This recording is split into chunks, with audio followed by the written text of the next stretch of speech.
అబ్బా mind blowing అండి. మేము అక్కడే ఉండి షూట్ చేస్తున్నాం, చూస్తూనే ఉన్నాం అంతా మూవీ, కానీ మేము వెళ్ళి మానిటర్లో చూసుకోలేదు ఇంతవరకు, ఒక్క క్లిప్ కూడా చూసుకోలేదు. చూసేసరికి అయ్యో బాబోయ్ అసలు ఆ కెమెరా వర్క్ ఏంటి, అసలు సార్ లుక్ ఏంటి, మేము చూసిన దాన్ని బట్టి అయితే movie is going to rock అండి. అంతే, ఇంకా మాటలు లేవు. ఆల్రెడీ హై ఎక్స్పెక్టేషన్స్ ఉన్నాయి దేవరా మూవీ మీద. అది కంపల్సరీ రీచ్ అవుతుంది అని నమ్ముతున్నాను.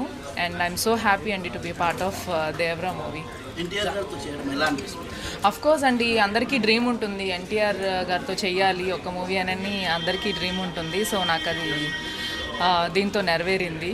సో పర్సనల్లీ నేను చాలా పెద్ద ఫ్యాన్ ఆయన పెర్ఫార్మెన్స్కి. సో ఆబ్వియస్ ఆయన చూడడమే సరిపోతుంది. మా ఆర్టిస్టులందరికీ ఆయన సెట్లో ఉన్నారంటే ఏదో ఒకటి నేర్చుకోవాలి. సార్ నడిచిన ఒక అడుగు ముందుకేసినా కూడా మేము అందరం అలా చూస్తూ ఉంటాం అనమాట. సో ఐఎమ్ సో హ్యాపీ అండి to be part of this movie.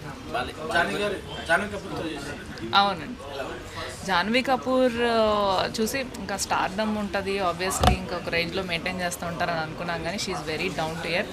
And తనైతే ఇంకెంతసేపు బెటర్ ఇవ్వాలి, ఈ షాట్ ఇంకా బెటర్ ఇవ్వచ్చు అన్న తాపత్రయం చాలా చాలా ఎక్కువ తనకి. ఒకవేళ టేక్ ఓకే అన్నా కానీ తను ఇంకా చేస్తా అనే మెంటాలిటీ అనమాట తనది.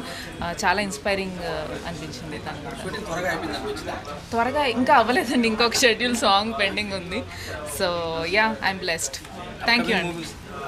ఇవే అండి ఇంకా జరుగుతున్నాయి, దేవరా అండ్ ఎన్బీకే 109 ఇంకా జరుగుతున్నాయి. నా పాయింట్ ఆఫ్ వ్యూలో చూస్తే నా రోల్ క్లైమాక్స్లో ఉంది. So yeah, that's it. Balakrishna గారితో జూనియర్ ఎన్టీఆర్ ఇద్దరు చేస్తున్నారు, ఒకేసారి తంతే వచ్చి వీళ్ళ ఫ్యామిలీలో పడ్డట్టు అనిపించింది నాకు. ఎందుకంటే ఫుట్బాల్ లాగా ఇటు షెడ్యూల్ అవగానే అటు షెడ్యూల్ అవగానే ఇట్లు అట్లా చూస్తాను, నాకు భలే వండరింగ్గా అనిపించింది. So it's all about luck అండి.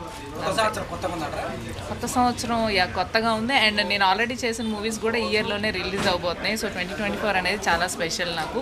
ఐ నీడ్ యువర్ బ్లెస్సింగ్స్ అండి.